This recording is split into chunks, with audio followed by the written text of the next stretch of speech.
Oke, di video kali ini sembari menunggu pertandingan Peri Liga 1 dimulai ya di bulan Februari, saya ingin sedikit memberikan judul andai saja saya menjadi pelatih Persib Bandung. Ya, jadi sebagai hodak lah anggap saja.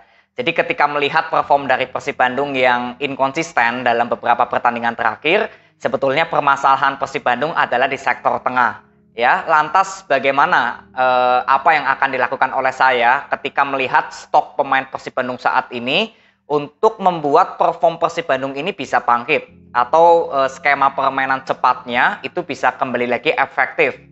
Ya, ini mengingat Persib Bandung kan kehilangan seorang playmaker yaitu Madinda. Ya, jadi dengan melihat stok pemain tengah yang saat ini dimiliki oleh Persib, saya akan mencoba mengubah formasi dulu ya untuk Persib Bandung. Hodak seringkali memakai formasi 4-3-3 ya, di mana Klok sebagai pemain box to box, Deddy Kusnandar sebagai gelandang bertahan atau mungkin Rahmat Irianto, dan di gelandang serang ya Beltrame ya, yang akhir-akhir ini sudah mulai dipasang dari awal. Tapi kalau melihat komposisi yang dibutuhkan oleh Persib menurut saya dengan stok pemain tengah yang minim ya, minim gelandang kreatif, saya lebih baik memasang formasi 4-4-2. Artinya apa? Dengan formasi 4-4-2 ini bisa dimodifikasi ya, bisa dua pemain tengah statusnya sebagai gelandang box to box semua atau salah satu menjadi gelandang bertahan dan salah satu menjadi gelandang serang. Artinya Persib Bandung tidak memakai gelandang box to box di sektor tengah. Alasannya kenapa? Saya lebih memilih memasang dua pemain tengah untuk Persib Bandung. Karena ini kembali lagi melihat komposisi pemain tengah Persib ini menurut saya masih minim pemain kreatif. Ya, seperti Mark Klok, Deddy Kusnandar, Rahmat Irianto, atau mungkin Ezra Walian gitu ya, yang sering dipasang sebagai pemain box to box oleh Hodak. Ini murni hanya bagus saat bertahan.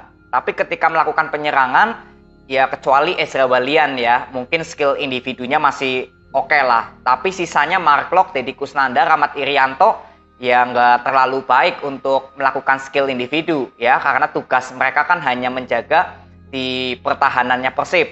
Jadi untuk melakukan penyerangan hanya sebatas mensupport. Artinya dengan minimnya gelandang kreatif yang dimiliki oleh Persib, ya saya lebih memilih memasang dua pemain tengah untuk Persib Bandung. Ya, jadi yang satu sebagai gelandang bertahan mungkin ya bisa Deddy Kusnandar atau Rahmat Irianto. Yang satunya gelandang serang yang mungkin hanya Beltrame, stok pemain gelandang serangnya Persib yang memiliki skill individu yang cukup bagus ya daripada Ezra Walian kalau menurut saya. Tapi ketika Beltrame misalkan mengalami cedera, ya saya akan memasang dua pemain tengah box to box untuk Persib Bandung. Kemungkinan ya sejauh ini pemain box to box yang masih baik gitu ya kalau menurut pilihan saya ya Deddy Kusnandar dengan Mark Klok.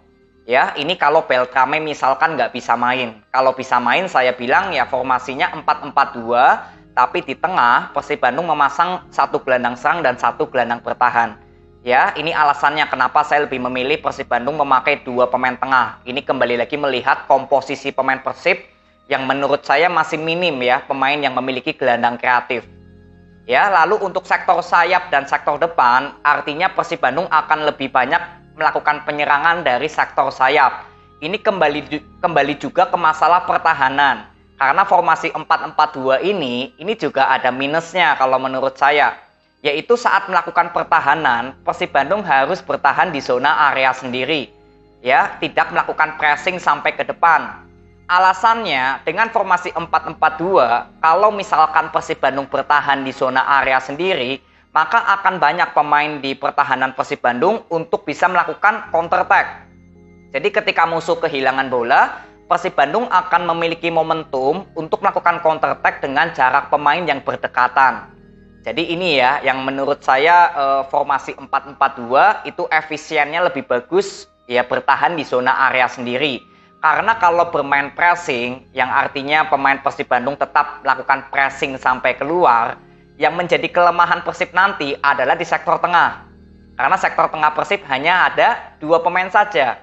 Nah inilah ya, jadi ada minusnya juga untuk pertahanan Persib Bandung. Kalau memakai pressing sampai keluar, ya sektor tengah akan menjadi salah satu kelemahannya Persib.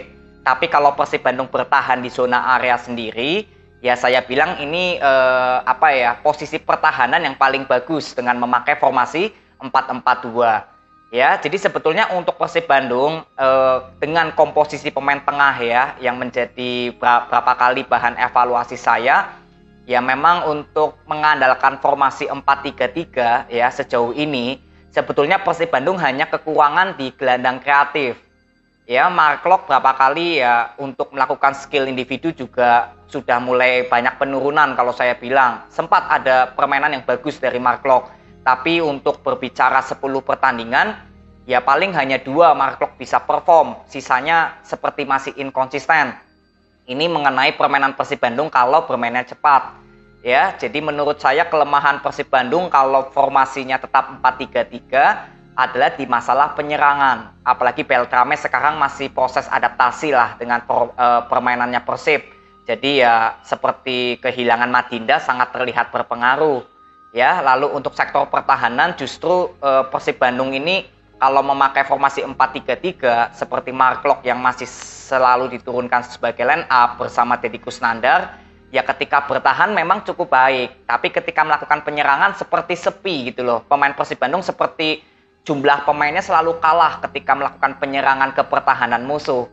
Ya, jadi ini andai saja ya saya menjadi hodak dan ini konten hanya sebatas ya santai lah, obrolan santai saja. Jadi kalau saya misalkan menjadi pelatih Persib Bandung gitu ya, ini berandai-andai, ya saya akan memakai formasi 4-4-2. Ya, lalu pemain yang menurut saya paling terbaik untuk Persib Bandung memasang formasi 4-4-2 di posisi kiper sebetulnya mau Mendoza, mau Teja Pakualam atau Fitrul sekalipun sebetulnya kiper Persib bagus semua. Ya, antara Teja Pakualam atau Mendoza is oke lah. Mau jadiin kiper utama bebas mau siapa saja. Lalu di pemain tengah saya akan menaruh new keepers dengan Alberto. Lalu di sayap kiri ya kemungkinan saya akan pasang Edo Febriansyah. Lalu di wingback kanan ya sementara hanya Hen-Hen ya, stok pemain back kanan yang ya menurut saya jam terbangnya banyak.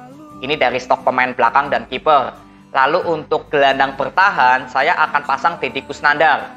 Karena Deddy Kusnandar ini untuk mensupport penyerangan Persib itu juga cukup baik loh.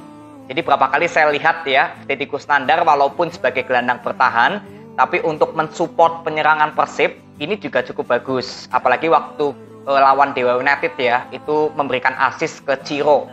Ya, ini Deddy Kusnandar saya akan pasang di gelandang bertahan.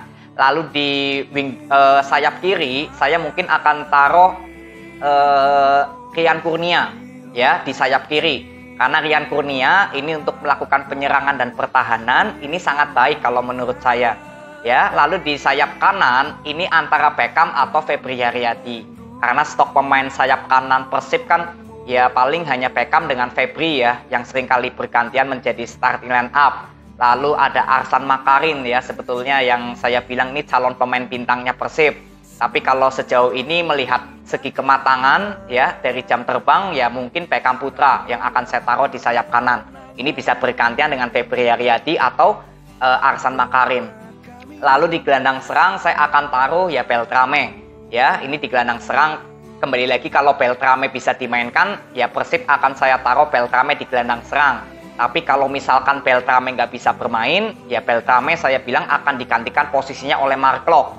Yang artinya Persib Bandung akan memasang 2 pemain box to box. Ya, jadi nggak memasang gelandang bertahan atau gelandang serang. Ini kalau Beltrame mengalami cedera.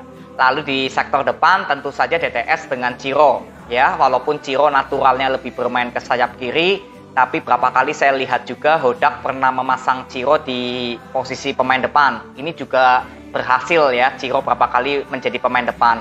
Jadi kalau menurut saya sejauh ini ya formasi 4-1-2-1-2 yang saya inginkan gitu ya kalau menjadi pelatih Persib ya ini susunan pemain yang terbaik ya. Ini melihat komposisi pemain tengahnya Persib karena gelandang kreatifnya menurut saya masih minim di Persib Bandung.